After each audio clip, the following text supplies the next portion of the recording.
Once again, good afternoon, everybody. This is Mark Fitzpatrick with the Tiger Club of Kansas City. It's our February 2nd Groundhog Day Zoom call. Our special guest today is former Mizzou basketball letterman, current SEC analyst, and a scout for the New Orleans Pelicans, Jarrett Sutton.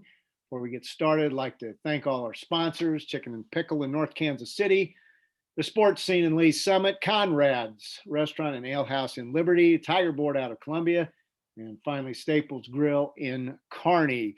Again, we ask you to go to kctigerclub.com. If you've not become a member of the club, do so. We can really use your support in this year when we are limited on our fundraising activities. A little news before we talk to Jarrett. Of course, in the football world, the Tigers hired a new defensive coordinator last week, Steve Wilkes, former head coach of the Arizona Cardinals, and a long resume in the NFL, and looks like a very impressive hire. So very excited about that. Jarrett, welcome. Introducing Jarrett, of course, former Mizzou letterman. He was on four straight years, went to the NCAA tournament. He is a scout for the New Orleans Pelicans, as we said, and an SEC analyst. And the most impressive thing on his resume, he is a board member for the Tiger Club of Kansas City. So, that's right. Yeah, that's right. So, Jarrett, what is life like for you as a scout in the COVID age? Yeah. So first off, Mark, thanks for having me, and Tiger Club as well for having me. I know I'm on the board, but still listening to Jarrett Sutton speak today.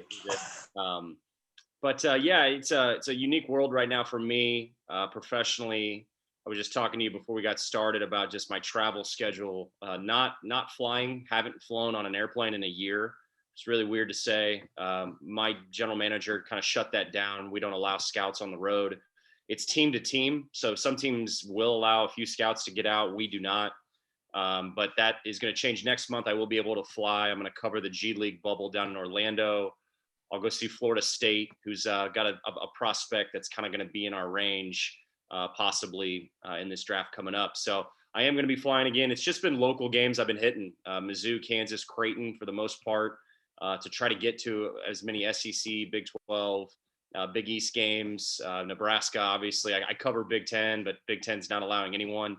And the rules pertaining to scouts is, the programs have to allow all scouts. It's got to be all 30 teams that they allow in, and fans. So, you're picking and choosing which markets you're going to be in. But yeah, definitely a unique time. I still feel good about all the work we've been able to do. I've been doing a ton of coaching calls, a lot of calls I would do during the year, but most of it would be before the season or after the season. I had a big call this morning with USA Basketball, which is always a great call. Don Showalter, who's a legend with USA Basketball, got to speak with him about a lot of guys today. So that's really a lot of things I'm doing. Ton of Zoom, just like anybody else. A lot of Zooms throughout the day, and trying to watch as many games and do as many studies as I can on players. So it's been productive, but it has been weird not to travel. Let's talk about the Tigers. The last week, and of course this upcoming week, they're in a very challenging part of their schedule right now. But that game Saturday, TCU came in averaging a little over 50 points their previous four games and really lit it up. But what a comeback by Mizzou. Yeah, it's great to be on that side of it, right? I mean, it's great to see a team, Missouri struggled for most of that game, and really defensively too, which is rare to say about a Mizzou team, especially under Conzo Martin. I do got to give TCU some credit. They're playing a lot better. They're playing more competitively. They were my first game I saw. They were here in Kansas City at the Hall of Fame Classic, and when I watched him, in the Hall of Fame Classic, I thought they'd really struggle. They have a kid named RJ Nebhard, who at the beginning of the year, new role, filling into some big shoes that was left by a kid that was drafted from that program. But he's come in and done a really nice job, and he's improved. They got a couple freshmen too that have stepped up and are playing well. So I wasn't necessarily surprised to see TCU compete and fight, but I was surprised to see Missouri's defense break down quite a bit. But like you said, they got back in the game. Frustrating too with just some careless turnovers with the ball. But man, Xavier Pinson just stepping up, hitting big threes. Jeremiah Tillman playing the way we know Jeremiah Tillman can play. But I think, Kobe Brown, man, how many offensive rebounds that were just critical in that comeback. And they were able to get stops when they needed to. And Look, this is what good teams have to do. You got to find ways to win. We just flipped the calendar to February. Missouri's a really good team. They can be a great team. That's where I'm at with this Mizzou team. Is I think they're in a good spot, but I think they have more in them too. I mean, if they could get Mark Smith out of this funk he's in, I mean, that adds such a different dynamic. I mean, that now he's not in the starting lineup. They went with Pickett. That makes me a little nervous. I like Pickett off the bench more. But again, this team's going to hang their hat on defense, getting stops, limiting teams to one possession. But they found a way to win a tight game, especially coming back and not playing well right after you lost to Auburn, which was a very tough loss for them. To come back and win is a good sign for where they're at, and hopefully we'll have this Kentucky game and see where they're at against another team that has a lot of size, a lot of athleticism, because that's where Missouri's got to prove themselves, is winning games against teams that can get after you from an athletic standpoint and size standpoint. I'm going to talk to you a little about the Auburn game. I was listening to you on 810 last week, and a lot of comments about the officiating in that game. I thought Sharif Cooper's really good, but the officials sort of treat him like he's James Harden. Yeah. He was getting all the calls. Are we seeing more fouls this year? It just from the naked eye observer, it seems like a lot of whistles are blowing. What are your thoughts on that? Yeah, so it's funny. I was talking to an SEC assistant coach this offseason before this season started, and he really opened my eyes to just officiating in the SEC because last year there was a significant amount of more fouls being called in the SEC compared to any other Power 5 conference. And it's a talking point with coaches. And as you guys know, coaches can't talk publicly about this type of stuff, but I hear it all the time of just where we're at from this level of the game. And I hate talking about officiating too. I'm that guy that I don't want to talk about officials, especially when you lose, because it can be looked at as an excuse. But that game, it wasn't just the Mizzou Auburn game. I don't know if you had a chance to see Oklahoma, Texas before that game. There was 13 fouls called in the first 4 minutes of the second half. Took Matt Coleman, one of their best players, out of the game. It was a big game. Oklahoma, Texas, a big one. Texas obviously was hit with COVID, didn't have a head coach. There was a lot of the different pieces of that just made that game almost unwatchable. And then it was the same thing with that Missouri Auburn game. I mean, I'm talking the Mitchell Smith dive on the floor for the loose ball. That's the one call. How's that a foul on him? Yeah. And again, it's because an Auburn player falls down, officials there, doesn't see anything, anticipates, sort of guesses, blows his whistle. There's so many things to dive into this topic. It's frustrating for me because I watch a ton of college basketball across multiple leagues, Power 5, mid-major, and it's getting worse. It's not just the block charge call. I mean, the block charge is the hot topic this year. It used to be hand check. I think, yes, swallowing the whistle and again, understanding that, college game is a lot of athleticism. It's a lot of physicality too. And, you're allowed to play physical. I think the frustration with coaches and players is the consistency, being able to talk to coaches, players understanding the flow and rhythm of a game. I mean, Jeremiah Tillman has been great this year. And I haven't seen him show any emotion, any sort of bad body language. He used to do that when he was a freshman, sophomore. He'd get fouls called and he'd really lose his composure. He's not doing that at all this year. But in that Auburn game, he gave a smile because I think he got called for a travel possibly. He just got absolutely hammered. He got an offensive rebound. He's getting pushed. He's falling out of bounds. It should have been called. Officials right there. He doesn't get a call. And this is Jeremiah Tillman, who gets a lot of ticky-tack soft calls. I think that's a frustration for coaches. And Jeremiah Tillman is one of Missouri's best players. And he's also a player that's really developed and made this mental growth. And he's gotten out of those bad habits and he's more of a cerebral player. That's really frustrating for this staff. Trust me. I mean, and Konzo's going to be a head coach that leads. He's respectful. He's never going to say anything about officials. I honestly thought that was a game Konzo, and I said that he could have got a technical in that game, and it would have been warranted because it was really bad. It was almost like a high school level game. Like back in the day when I'd go see high school games, I mean, there's things that you're missing, and it's a different level at the Power 5 Division I level. There's got to be some more accountability with some of these officials. There's a ton of accountability at the NBA level. You're graded out. There's a lot of things that take place with our Department of Officiating at the league office. I just don't think there's that in the college level. There's not enough teaching there's not enough understanding of the skill in the college game. And I think some of these college officials, they just move on to the next game and they're not held to a standard. So it's a long-winded answer, clearly, Mark, but it's definitely one that's been on my mind for many years now. Well, having worked many games over the years, it's a very tough job. I once had to referee a third grade instructional league, and I was way over my head on that. So it's really tough. It's just the flow of the game gets so interrupted if they don't let them play, and it's, as a fan, it's a little frustrating. Well, and when you go to a game, you're not there to watch, 70 free throws attempted, right? I mean, you're there to watch the speed and the excitement of a game, and momentum is a great thing about the college game. And you see so many momentum swings in college. And when those are natural, that's when it's great. When those are not natural, that's when it's really poor. And what I mean by that is when it's just whistle related as to why that's momentum shifting. And look, Missouri did not guard Sharif Cooper well at all. I mean, I think Konzel will look back on that game, and I think their defensive game plan could have been a lot better with him. I mean, this is a kid that doesn't shoot the ball well from three, and when he's downhill and has an angle and a first step, he is so dynamic. I mean, he's an outstanding playmaker and facilitator, passer, scorer. But as far as 3-point shooting, he doesn't shoot the three well. And so if you can keep him in front and then just not allow him to touch the ball, I just thought it was way too easy for him to get the ball. And I thought Missouri could have been so much better defensively. And that's a whole nother conversation. I don't want to put the loss on the officiating. You're right, Mark. I mean, these officials are human, and they're going to miss a couple. I'm cool with that. It's just the fact that game, there's so many calls missed and calls that were made that were not the right calls. And it dictated the rhythm and the flow of a game, especially in the second half. I mean, Xavier Pinson fouls out of a game. 2 of his 5 fouls were not fouls. And that's frustrating. I mean, for Missouri to win games, they have to have Xavier Pinson on the floor. We saw that in the TCU game. And that's the frustration. I mean, officials aren't going to dictate wins and losses, but they do play a big part when they blow their whistle nonstop and miss calls and guys get fouls on them and have to take them out of games. That's a big, important part of the quality of the product too, I think, moving forward.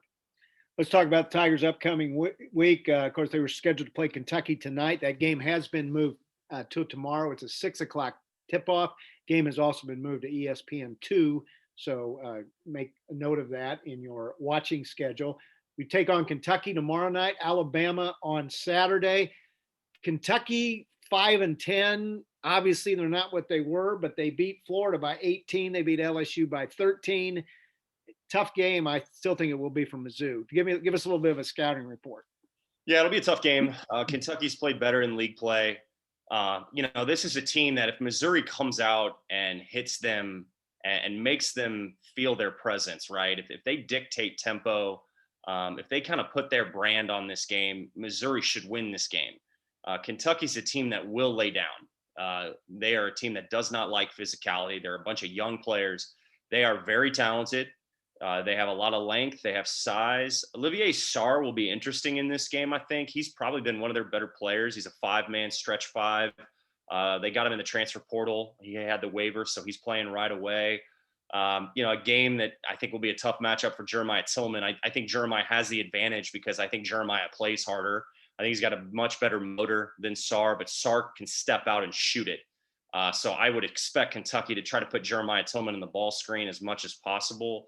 Missouri's done a good job as far as like changing their defense with different stunts. And you can do a lot of things to protect Jeremiah in a game like this. But the reality is if Kentucky has any sort of momentum or they're in the game, they'll start to build confidence. They're not a very good 3-point shooting team. Isaiah Jackson is probably their guy that I would say has to be targeted because he's a guy that gives them so many extra possessions, offensive rebounds, defends at a high level. He's a pogo stick, can block shots, can rim protect. I think the biggest piece in this game, and one of the pieces of the Auburn game, Missouri was really flustered in that Auburn game early on. I think they were bothered by the speed and the physicality and the athleticism and the length of Auburn. And I thought Auburn really dictated a lot. And then Missouri weathered the storm, got back in the game and got a lead. I think a lot of that has to do with making better decisions. If you have a wide open 3-point shot and you're Mark Smith and you're Xavier Pinson or Drew Smith, you got to shoot the ball. You can't catch it and then think, well, I have an open lane. I'm going to go try to attack and try to really challenge this 7-footer. And it never goes well. You can try to get to the free throw line. I do like that level of aggressiveness. And yes, Missouri needs to get to the free throw line and make free throws. That's a whole nother point. But there's so many times where it's just, you got a wide open 3-point shot, take the shot. Or if you get a shot fake, which is what you do against teams like Auburn, you shot fake, head fake, ball fake, get them off their feet. You got a 1-dribble pull up. I'm a guy that believes in the mid range. Probably people on my analytical staff will say, you want threes and dunks. I believe in the mid range because it's a good shot if you're wide open. And Mark can make that shot. Too many times I think Mark tries to go in trying to look for fouls, and he's a really good athlete, but he is undersized. He doesn't have the length like some of these teams like Auburn and Kentucky have. So I think it's better decision-making on offense too. And Missouri got into a rhythm and they did fight back and they took that lead. A lot of that has to do with Xavier Pinson, his ability to put the ball on the floor and create and get Tillman easier looks. And again, Xavier Pinson got to stay out of foul trouble. I want to see Xavier Pinson take what he did in the TCU game, shooting that ball, scoring the ball, alpha dog mentality. That consistency's got to keep going. I think it touches too, for me, Mark, good team to great team. Like Xavier Pinson, Jeremiah Tillman, those two guys, they can carry this team if they play at the level that they're capable of playing at. Yes, they need Drew to make plays and defend. They need Mark to step up. They need Javon Pickett, some of these role guys like, Bugs coming off the bench and Mitchell Smith to give them something off the bench. But those two guys can carry this team if they play to the caliber that they're able to play at. So that to me is the exciting piece. Is I still think there's more from this team. And they're going to have a great opportunity to showcase that at home against Kentucky. And then Alabama, who just lost to Oklahoma. Coach Oates has done an amazing job. Probably going to be up there for Coach of the Year. That team has had really a lot of success. As far as shooting the ball, they're better defensively. It's going to be two really good matchups for Missouri coming up. Missouri's ranked 17th and 18th in the voting polls this week. Interesting in KenPom, the net and BPI, they're in the 30s. The analytical ones, it's hard to see. Gabe Yarman commented this on Power Mizzou this week, how they're so low when you compare them with they have 5 quad 1 wins, which ties for the most in the country. They don't have any really bad losses. Do you understand how these analytics work and why they're not getting a higher rating? Yeah, I would just say from that component, it tells a story, but it doesn't tell the whole story. I think there's a place for analytics and KenPom and those type of, defensive, offensive ratings. And it's true. I look at all those as well, but I don't think it takes into the fact of intangibles, like mental toughness and late game execution and, a lot of things that are a part of the game that go deeper, matchups. There might be a player, we're dealing with this on our team with the Pelicans. We have a player that's probably not viewed analytically in a bright spot, but does so many things for us that don't show up on a stat sheet. So I'm into the analytics of our sport. I think there's a place for it. I do view those, but I wouldn't get caught up in that. You're right. Missouri has a great resume. 5 quad 1 wins. They still have a lot of games on their schedule where they could even get better from a resume standpoint. I don't think necessarily they've had many hiccups. TCU probably would have been viewed that way. So it's good that they found a way to pull that out. But I think that there's a lot to be, uncovered in February that I'm more concerned about than any sort of rankings as it pertains to analytics. This team has everything in front of them. They're in a great place. I think they're solidified in the NCAA tournament. I think they're going to be a good seed if they can continue to play at the level they're playing at. They might have a hiccup here and there, but they have a good resume and they got the pieces to do it. They have to stay consistent. And to me, I think there's still another level they can get to offensively that probably touches on analytics. There's probably a story to this too with analytics, but offensively, there's some things that they can adjust and alter within their offense too. They did it in the South Carolina game. I haven't seen it as much lately, but they're so much better when they lift their offense and run offense higher up near the half court stripe. Sometimes they'll start an offensive set and they're stuck together at the 3-point line. They have no spacing. They have nowhere to go with the ball. Jeremiah Tillman can't get open. And that has everything to do with spacing and starting your offense higher, lifting your bigs, bring Jeremiah up to the top of the key in the free throw line. Let Xavier Pinson work around him. So he's got some things to do in the paint where he can go score, get to the free throw line, like those type of things. The analytics will show that that's when Missouri's at their best in the half court too. So I'd like to take that piece of the analytics and apply it. And then what I will say always about Missouri is this team is so much better when they push pace, when they go and yes, they have to be smart and be able to take care of the ball and not be, make dumb decisions. But when they're in transition, pushing pace, pushing tempo, Jeremiah Tillman running the floor, rim running, Jeremiah can outrun most bigs. He's that athletic. That's when they're really good. It makes it a lot easier. It takes a lot of pressure off their offense. So there's a place for analytics, and sometimes there's not a place for it. Talking with Jarrett Sutton, former Mizzou letterman and current SEC analyst and a scout for the New Orleans Pelicans. Let's put your scouting hat on. If you'd like to ask Jarrett a question, go to the chat feature. I'm going to jump to a couple questions that are showing up. Put your scouting hat on. Jeremiah Tillman, Xavier Pinson, are they NBA prospects? I think X has more to show from a consistency standpoint. Both those guys are being talked about. I think they've done enough. I think let's start with Xavier Pinson. I think over the last 2 years, he's shown enough. I wanted him to take another step forward this year. And what I mean by step forward is just showcasing his ability to shoot the three ball over 35%, being a knockdown 3-point shooter. He's been a little, inconsistent with that. Streaky, I think is the word. He's got to shoot the ball better from three, and he's got to get stronger. It's a kid that's a really dynamic playmaker off the ball, can do some things in the paint, makes other people better. Really bright, high IQ player. I think making the simple play too is a big piece for him. He can make the home run play, but making the simple read, and it's tough when you're Xavier Pinson. I've talked to Mizzou staff about this when Jeremiah Tillman went out last year, that was really good for him. He had an open floor to work with. You showcased his ability to score the ball. Really dynamic. Not a lot of guys can keep him in front. That's his best benefit, is he's a very explosive guard. But when Jeremiah Tillman came back, I think he really struggled to get other guys involved. He had to become the point guard. He had to become a passer and understand the balance of scoring and passing. That can be tough for a player to really adjust to that. So I wanted to see more of that this year as well. He's shown it in spurts. I do think he's a player that's going to be talked about. I don't think it's this year. I think he could still benefit another year of development. Jeremiah Tillman's in a different situation.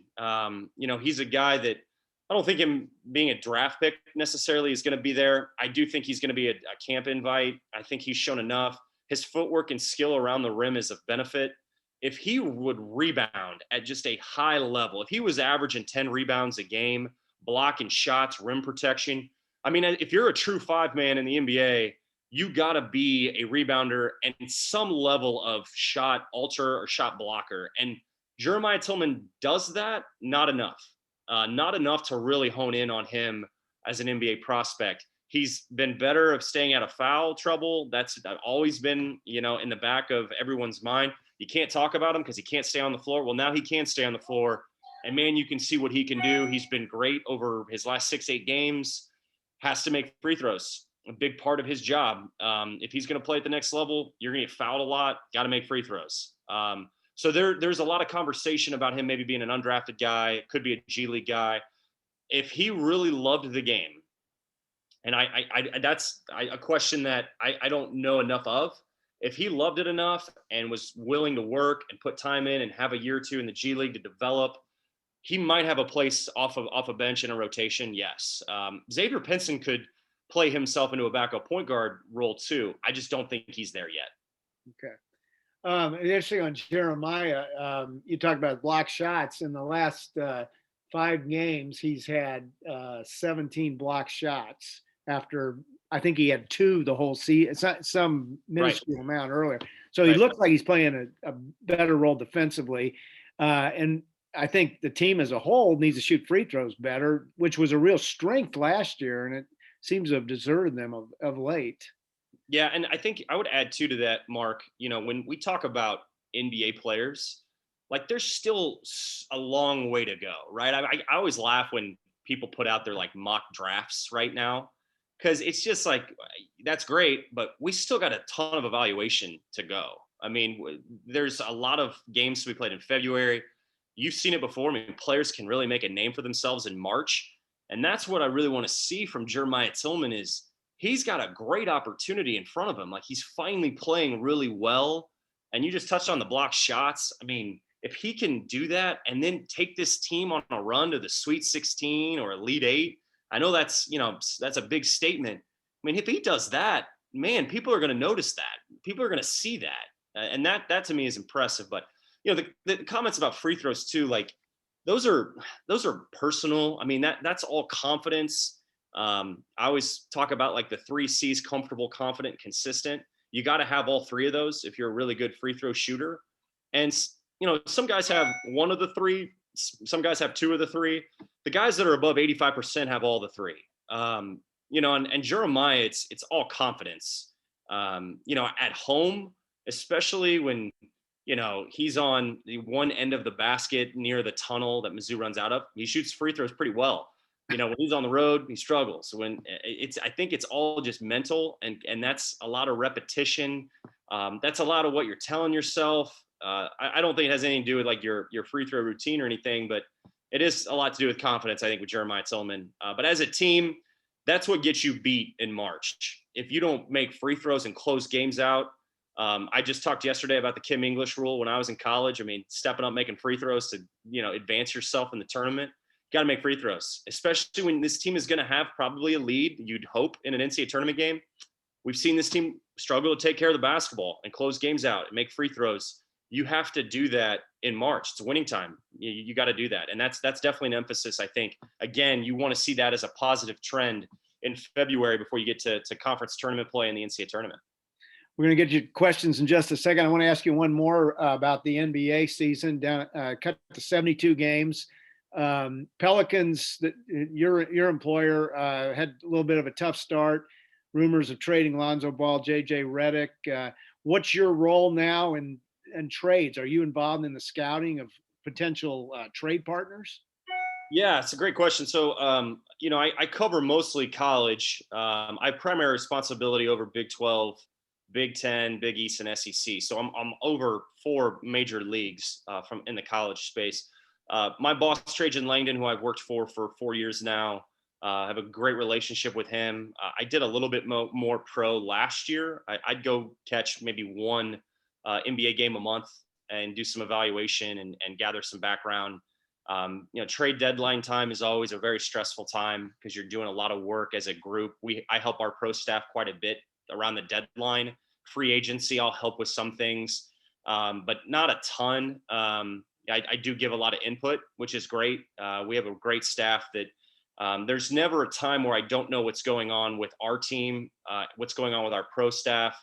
Our college staff is tight knit. And then we have great communication with our coaching staff, most importantly, which is really, I think, unique, is we have that level of trust from all our different departments. Analytics plays a part in this. Our cap guys play a part in this.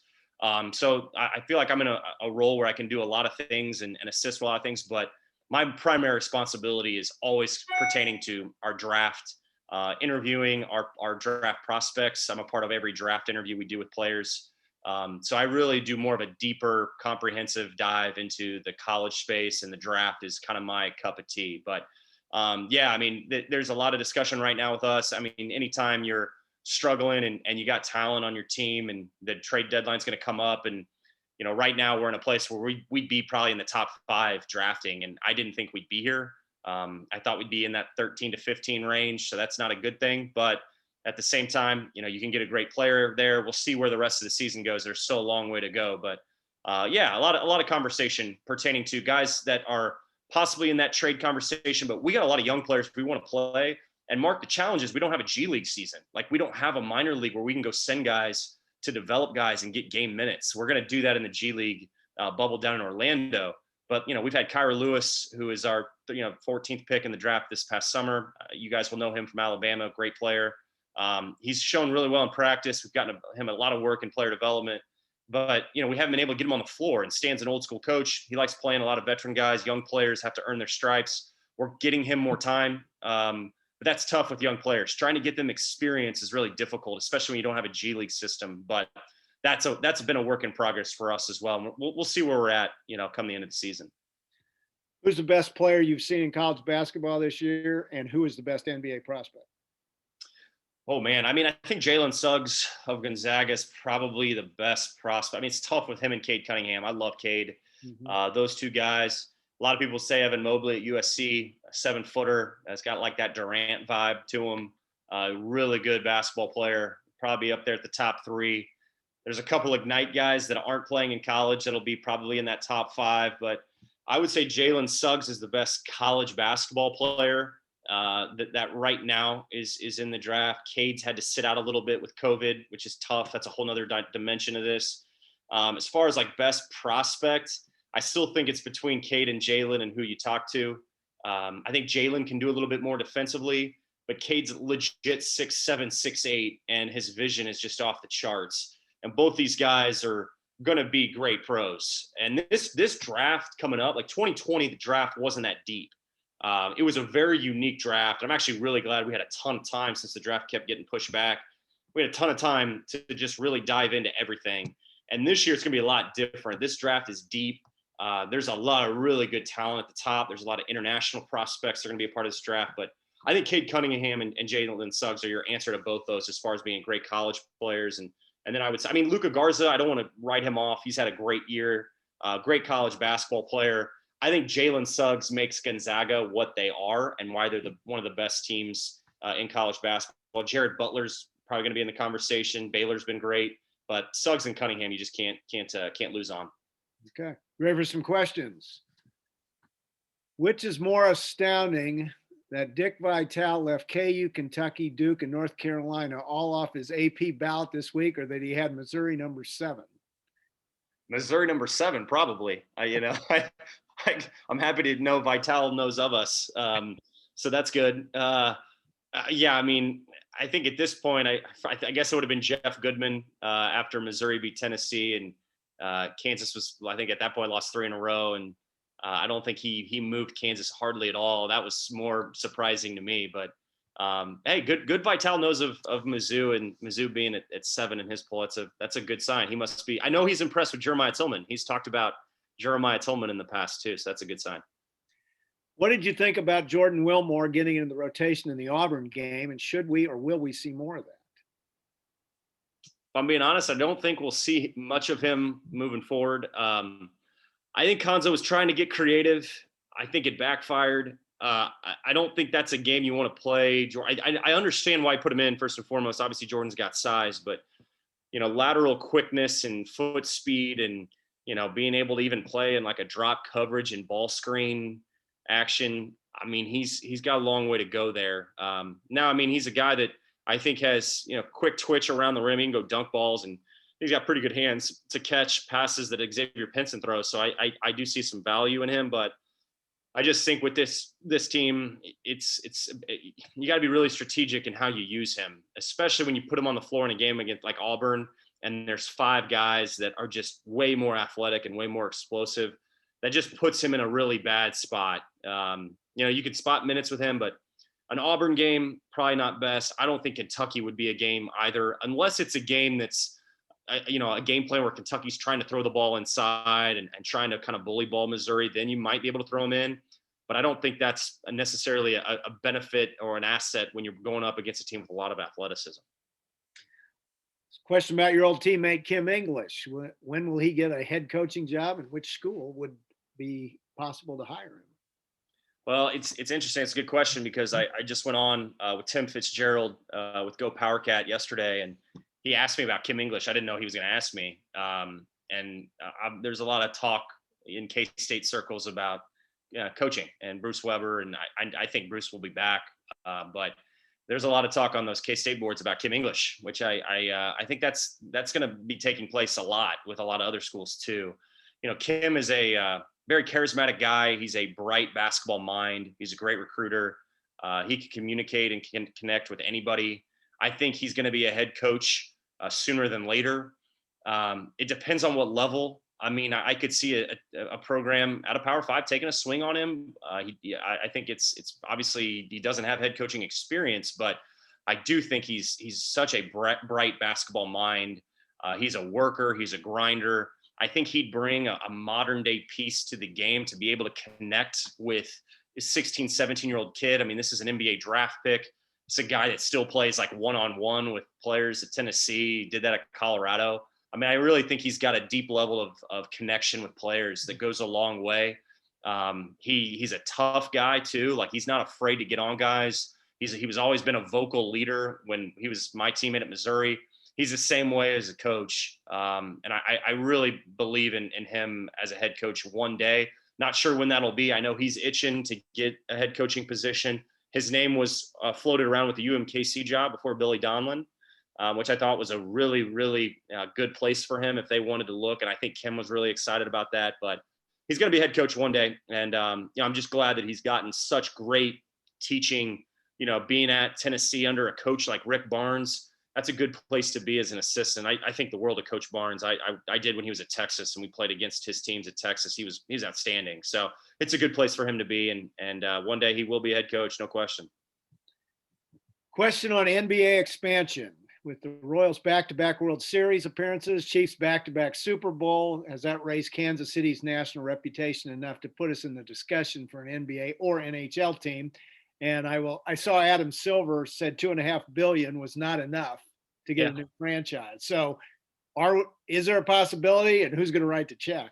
Yeah. So, I mean, Mark, I think this is kind of like my cup of tea right here, talking about NBA expansion. So whoever asked the question, I appreciate that. Kansas City's definitely being talked about. I don't think there's any question about that. Just this level of revenue that the league has lost with the pandemic. We did play in the bubble down in Orlando. We've had games in NBA venues, some with fans, some without. I think the league is strongly considering expansion. Everybody I've talked to that I really trust at the league office level and people that cover the league on a day-to-day have really talked openly that they see it too, that I think expansion is pretty much inevitable. I do think they're going to add 2 teams. We'll go from 30 to 32.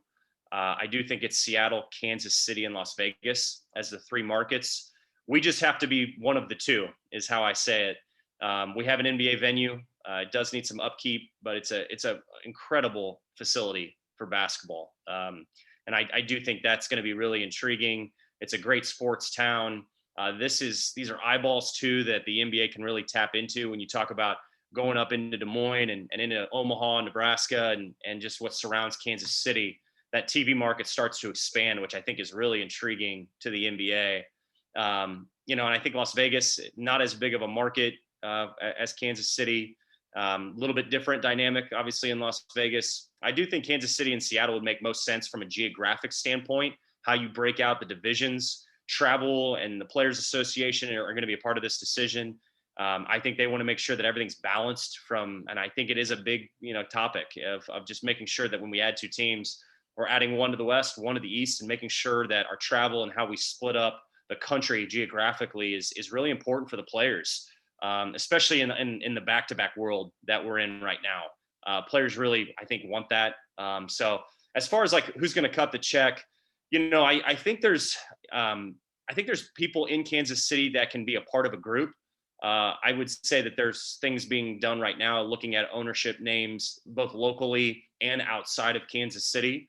Adam Silver's got probably 4 or 5 names at the top of his list of people that would want to be a part of expansion and own their own team. So how that works is those doors of communication are always open with Adam Silver and those guys. So I do see expansion taking place. I think Kansas City's right in the conversation. And I think there is a strong pitch to be made of why Kansas City would make sense. In the TCU game, late in the second half, by the way, if I get $2.5 billion, I will hire you as my general manager. I promise. Oh, perfect. You'd be a great owner too. So this is great. I would be hands off, let you guys run the team. And I'd sit up in my suite and drink martinis, I guess. Retirement. In the TCU game, late in the second half, Mizzou changed the way it handled the ball screen. That seemed to slow down Mike Miles. What changed exactly in the defense? Yeah. So Mike Miles is a really good player. He's kind of jumped on the scene too over the last month and a half, maybe 6 weeks. Wasn't doing much at the beginning of the year, and now he's way more aggressive. And him and RJ together, dynamic as a 1-2 punch. I think for Missouri, the guarding the ball screen, you got to be a little bit tighter in how you do those coverages. And the terminology of that is hard hedging, when you're out to the level of the ball screen and you're extended, and you're forcing the ball out of that primary ball handler's hand. You're forcing the ball away from your basket. You can soft hedge where you're at the level of the ball and you're just maintaining it so you can allow your defender that's getting screened to get back in the play and you can recover. And then you can drop coverage, where you can drop your big man so you don't want to have fouls put on him. And the only way you do that is if you're going up against a guy that struggles to shoot the ball, that really just wants to get to the paint. You can just give some ground. It's a good way to have that coverage in the ball screen. But I think for Missouri, it's tightening up how you defend that, because a lot of good guards that are good ball handlers and have good explosiveness, they try to split you. And that's how cheap fouls get made. And when you get split, it puts so much pressure on the other three guys. You're basically, just a sitting duck at that point. You're taking away the paint, and then you're giving up the 3-point shot. And then TCU shot the ball really well. And so you have to adjust how you're guarding in the ball screen. But I think tighter coverage is how I would answer that. And then communication is everything. And sometimes Missouri doesn't talk enough. And when you're a guard and a screen's coming, you got to know that screen is coming, and you got to know what coverage you're in. It's kind of like football. Like, you got to know what your read is and what your assignment is. And if you're not communicating that and your back line isn't helping you, that's how you get exposed. I mean, defense is all about team. I mean, it's all 5 guys that make defense work. You can have one elite defender, but if the other 4 guys aren't doing their job, you're going to get exposed. And Missouri's too good of a defensive team to get exposed like they did against TCU. And I think they'll make those adjustments. I know Konzo will drill that in practice all day long, and they'll watch film on that. So I'm not concerned about it, but it was a problem. It's very unique because Missouri does a really good job of making sure they're connected on everything, and they just weren't connected in that TCU game. Joe Lunardi's new bracketology came out this morning. I don't know if you saw it, but he has in Region 1, Mizzou, the 4 seed, and Kansas, the 5 seed, which would be an interesting matchup. Who wins this game? Yeah, I mean, I'm not surprised. I think the committee's always going to try to get Mizzou and Kansas in the NCAA tournament. I think Missouri would win the game, to be quite honest with you. I think Jeremiah Tillman is better than David McCormick. I think Jeremiah can do a lot of things on the block. I think the IQ and the toughness of Drew Smith would be really apparent in this game. I think they could guard Kansas really well. It would be a big game for Xavier Pinson and Marcus Garrett. I think that's where the game would come down to. Marcus is an elite defender. He can disrupt most every action. If Xavier Pinson played the way he played against TCU, I would give the edge to Missouri. But Marcus can change a game with how he defends, and he can take a primary guard out of a game. I've seen him do it multiple times.